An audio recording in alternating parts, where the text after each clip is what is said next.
Question number 11లో ఉన్నవి degrees of comparison, active passive voice, direct net speech, combining the sentences, next question tag, ఈ 5 ఉన్నాయి.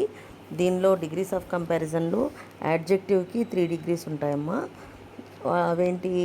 1 positive, 2 comparative, 3ది superlative degree. ఓకేనా?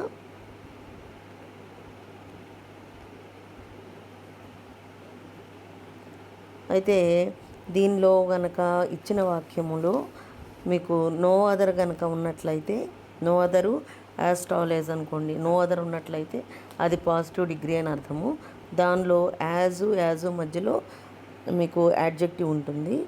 No other ఉన్న వెంటనే మీకు ఏంటంటే కంపారిటివ్లో టాల్కి టాలర్. ఓకేనా? టాలెస్ట్, టాలెస్ట్ కదా. ఓకే, దానిలో ముందు మహేష్ అనే పేరు ఉంది కాబట్టి ఆ మహేష్ను ముందుకు తీసుకొస్తాము. మహేష్ ఈజ్, తర్వాత టాలర్ దాన్. నో అదర్ ఉన్నట్లయితే ఎనీ అదర్ వస్తుంది. ఎవరితను? యాక్టర్ కాబట్టి దాన్ ఎనీ అదర్ యాక్టర్ అనమాట. అంటే యాజ్ టాల్ యాజ్ మధ్య ఉన్నటువంటి సో యాజ్ కానీ యాజ్ కానీ మధ్యలో ఉన్నటువంటి యాడ్జెక్టివ్కి కంపారిటివ్ డిగ్రీ ఇక్కడ రాస్తున్నాము. Mahesh is taller than any other. Than any other ఎప్పుడు వస్తుంది? నో అదర్ ఉన్నట్లయితే దాన్ ఎనీ అదర్ వస్తుంది. యాక్టర్ అని ఉన్నారు కాబట్టి యాక్టర్ అని పెడుతున్నాం. ఓకేనా? నెక్స్ట్ మహేష్ ఈజ్ టాలెస్ట్ కదా. ఈ టాలెస్ట్కి ముందు సూపర్లేటివ్లో ది వస్తుంది కాబట్టి మహేష్ ఈజ్ ద టాలెస్ట్. ఎవరు? Actor. Mahesh is the tallest actor. ఇది సూపర్లేటివ్. ఓకేనా? తర్వాతది వెరీ ఫ్యూ అని కానీ ఉన్నట్లయితే, వెరీ ఫ్యూ అని పాజిటివ్లో కానీ ఉన్నట్లయితే అప్పుడేం రాస్తాము? దీనిలో కంపారిటివ్లో దాన్ మోస్ట్ అదర్ రాస్తాం. ఓకేనా? కానీ మోస్ట్ అదర్ అన్నప్పుడు యాక్టర్స్ అంటాం. అక్కడ ముందు టాలర్ దాన్ ఎనీ అదర్ అన్నప్పుడు యాక్టర్ అన్నాం కదా. మోస్ట్ అదర్ అన్నప్పుడు యాక్టర్స్ అంటాం. ఓకేనా? ఇక్కడ Mahesh is taller than very few అన్నాడు కాబట్టి దాన్ మోస్ట్ అదర్ యాక్టర్స్. ఓకేనా? ఇది సూపర్లేటివ్ తీసుకున్నట్లయితే వన్ ఆఫ్ ది వస్తుంది. వెరీ ఫ్యూ ఉంటే వన్ ఆఫ్ ది వస్తుంది. Okay, Mahesh is one of the tallest కదా, one of the tallest actors. ఓకేనా? ఇక్కడ నో అదర్ ఉన్నట్లయితే యాక్టర్ అన్నాం కదా. ఇక్కడ వన్ ఆఫ్ ద అన్నప్పుడు యాక్టర్స్, వాళ్ళల్లో ఒకడు కదా. కాబట్టి Mahesh is one of the tallest actors. ఇది సూపర్లేటివ్ డిగ్రీ.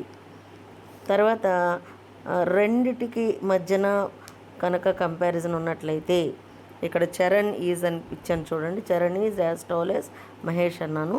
ఇక్కడ మహేష్కి చరణ్కి ఇద్దరికి కూడా కంపేర్ చేస్తూ ఉన్నాడు కాబట్టి ఇక్కడ సూపర్లేటివ్ డిగ్రీ ఉండదన్నమాట.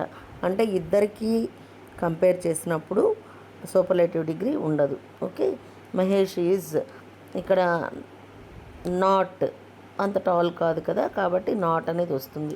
Mahesh is not taller than ఎవరికంటే? చరణ్ కంటే కదా. Okay, Mahesh is not taller than Charan. Okay,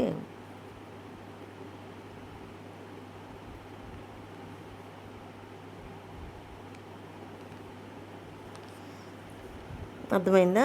ఇది డిగ్రీస్ ఆఫ్ కంపారిజన్. తర్వాత చేంజ్ ద వాయిస్ తీసుకున్నట్లయితే మీకు సబ్జెక్టు ఆబ్జెక్ట్గా మారుతుంది, ఆబ్జెక్ట్ సబ్జెక్ట్గా మారుతుంది. కానీ ఆబ్జెక్ట్ ముందు మీకు ప్రిపోజిషన్ అనేది ఉండదు. ఇన్ను, ఆను, ఎట్టు, బై ఇలాంటి పదాలు ఏమీ ఉండవు. కాబట్టి దానికి ముందు ఉన్నటువంటి దాన్ని చూసుకోండి. అది కూడా దేనిని ఎవరిని ఆన్సర్ చేసుకుంటే వచ్చేది ఆబ్జెక్టు కాబట్టి అది అండర్లైన్ చేసుకొని ఓబీ అని రాసుకోండి. ముందు సబ్జెక్ట్ ఉంటుంది, ఎవరు ఏది అని క్వశ్చన్ చేసుకుంటే వచ్చేది సబ్జెక్టు కాబట్టి ఆ సబ్జెక్ట్ని అండర్లైన్ చేసుకొని ఎస్యూబీ అని రాసుకోండి.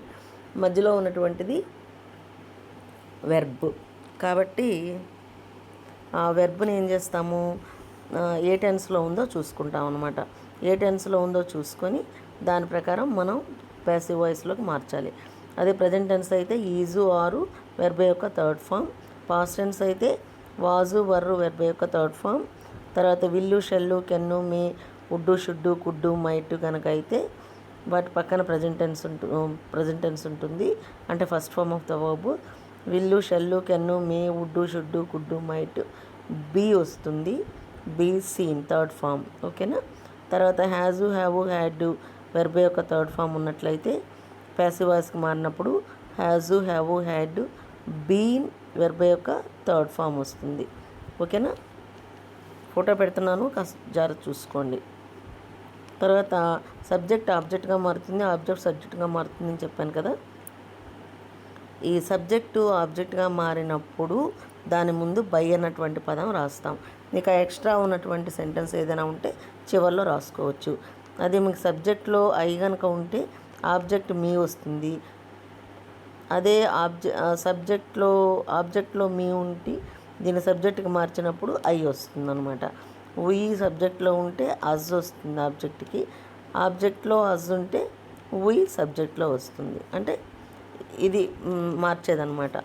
యూ ఉంటే యూ వస్తుంది, ఇక్కడ ఆబ్జెక్ట్లో యూ ఉంటే యూ వస్తుంది సబ్జెక్ట్లో. హీ ఉంటే హిమ్ ఉంటే హీ, ఇక్కడ హిమ్ అనేది ఆబ్జెక్ట్లో ఉన్నట్లయితే హీగా మారుతుంది సబ్జెక్ట్లోకి వచ్చేటప్పటికి. నెక్స్ట్ షీ ఉంటే హర్ ఆబ్జెక్ట్లో ఉంటే సబ్జెక్ట్లోకి వచ్చేటప్పటికి షీ అవుతుంది. ఇట్ ఉంటే ఇట్. దే ఉన్నట్లయితే దెమ్ వస్తుంది ఆబ్జెక్ట్లో దెమ్ ఉన్నట్టయితే సబ్జెక్ట్కి వచ్చేటప్పటికి దే వస్తుంది. ఇక ఎక్స్ట్రా ఉన్నది ఏదైనా కూడాను మీరు తర్వాత లాస్ట్లో రాసుకోవచ్చు. ఓకేనా. ఇది తర్వాత ఈ వాక్యాలు అసర్టివ్ సెంటెన్స్ అయితే ఇలా రాస్తారు. అలా కాకుండా ఇంపరేటివ్ సెంటెన్స్ కనుక ఇచ్చినట్టయితే, ఇంపరేటివ్ అంటే వెర్బ్తో మొదలైనటువంటి వాక్యం ఇచ్చినట్లయితే లెట్ అన్న పదాన్ని యూజ్ చేస్తాము. లెట్ ఇక్కడ ఆబ్జెక్ట్ ఏంటి, లెట్ ద పెన్. ఇక్కడ లెట్ అన్నటువంటి పదాన్ని యూజ్ చేస్తాము. Let the pen be given. ఇక్కడ ఆబ్జెక్ట్ ద పెన్ కదా, కాబట్టి ఆ పెన్ని తీసుకొచ్చి లెట్ పక్కన రాస్తాము. గివ్ అనేది వెర్బ్, బీ గివన్. ఓకేనా. ఓపెన్ ద డోర్ అని ఉన్నట్లయితే the door, let the door be open.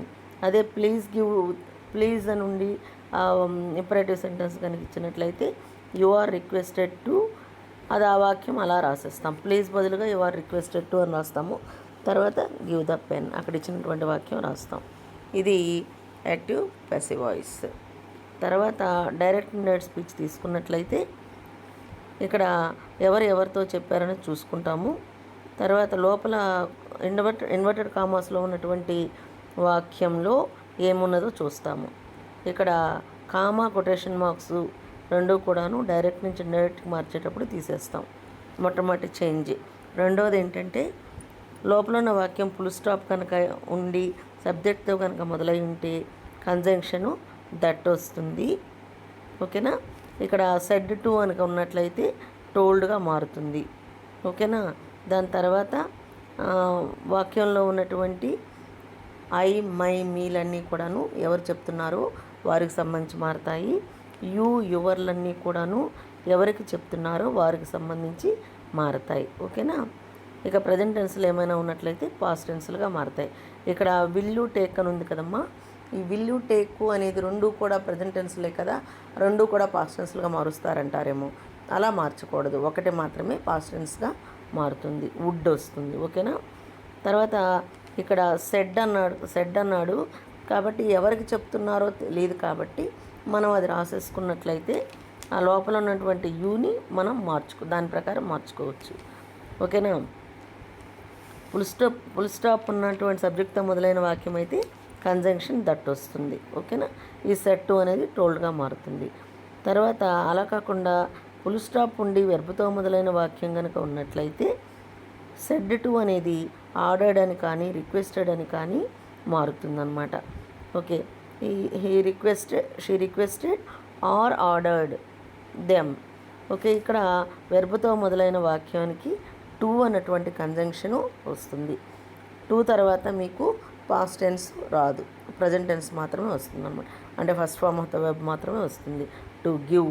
Your అనేది మామూలుగా ఎవరికి సంబంధించింది, ఎవరికి చెప్తున్నారో వారికి సంబంధించింది కాబట్టి దెమ్, కాబట్టి దేర్ అన్నటువంటిది వస్తుంది అనమాట.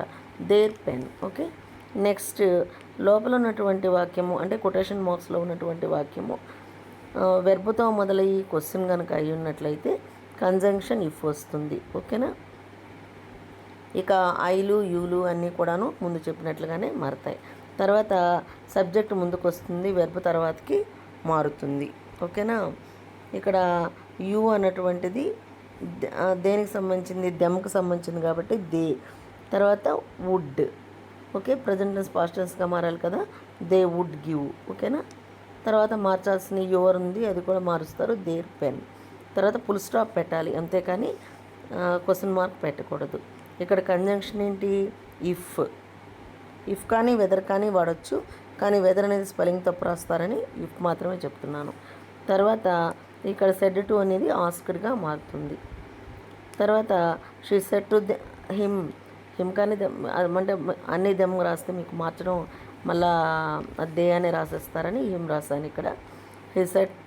She said to him comma quotation మార్క్స్లో క్వశ్చన్ మార్క్ ఉంది, వైతో మొదలైంది కాబట్టి ఇక్కడ వైతో మొదలైతే కంజంక్షన్ ఏది కూడా రాదు, కాబట్టి వైగానే ఉంటుంది. కానీ సబ్జెక్ట్ ముందుకి వెర్బ్ తర్వాతకి మాత్రం మారుతాయి అన్నమాట.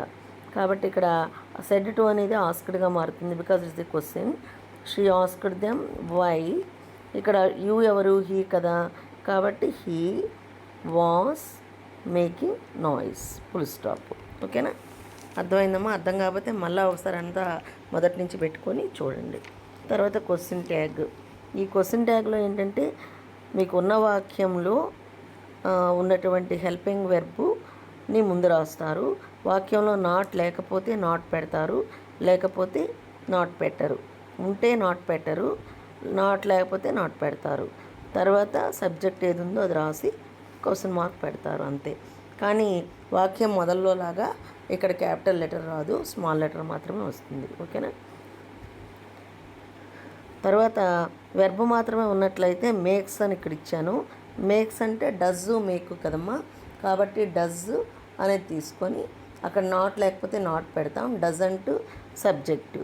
Okay, question mark.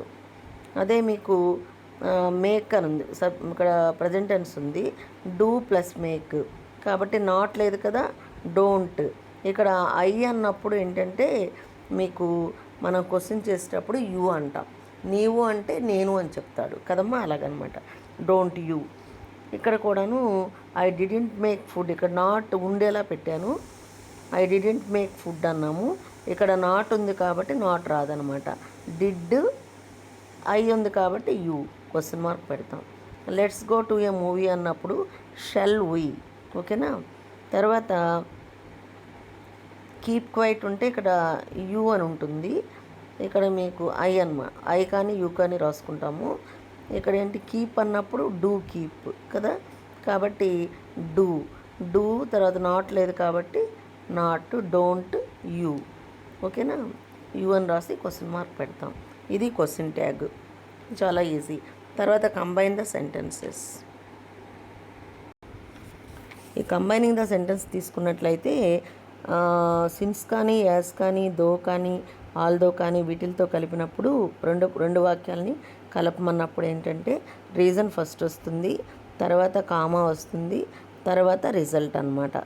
కాబట్టి మొదట సిన్స్ కానీ, యాస్ కానీ, దో కానీ, ఆల్దో కానీ ఏదైనా కూడా ముందు రీజన్, కాబట్టి ఆ రీజన్ రాసి కామా పెట్టేసి మిగతా వాక్యం అంతా కూడా రిజల్ట్ రాస్తామన్నమాట. అదే బికాస్తో కలపాలి అంటే రిజల్ట్ ముందు రాస్తాము, కామా పెట్టి రీజన్ తర్వాత రాస్తాం. ఇక్కడ ఒక వాక్యం మాత్రమే ఇచ్చాను ఎగ్జాంపుల్గా. The teacher took a lot of interest on him, he failed in the exam. ఇక్కడ ఆల్దోతో కలపమన్నాడు, ఆల్దోతో కలపమన్నప్పుడు ఫస్ట్ రీజన్ రాస్తాము, although the teacher took a lot of interest on him, comma పెట్టి తర్వాత వాక్యాన్ని రాస్తామన్నమాట, రిజల్ట్. ఇక్కడ తర్వాత వాక్యం రాసేటప్పుడు స్మాల్ లెటర్, క్యాపిటల్ లెటర్ కాకుండా స్మాల్ లెటర్ వస్తుంది, ఎందుకంటే కంటిన్యూషన్ కాబట్టి. ఓకేనా. ఈ విధంగా అన్నీ కూడాను కొద్దిగా జాగ్రత్తగా మళ్ళీ అర్థం కాకపోతే 2-3 సార్లు విని నీట్గా ఎగ్జామ్ రాయండి. Okay, all the best.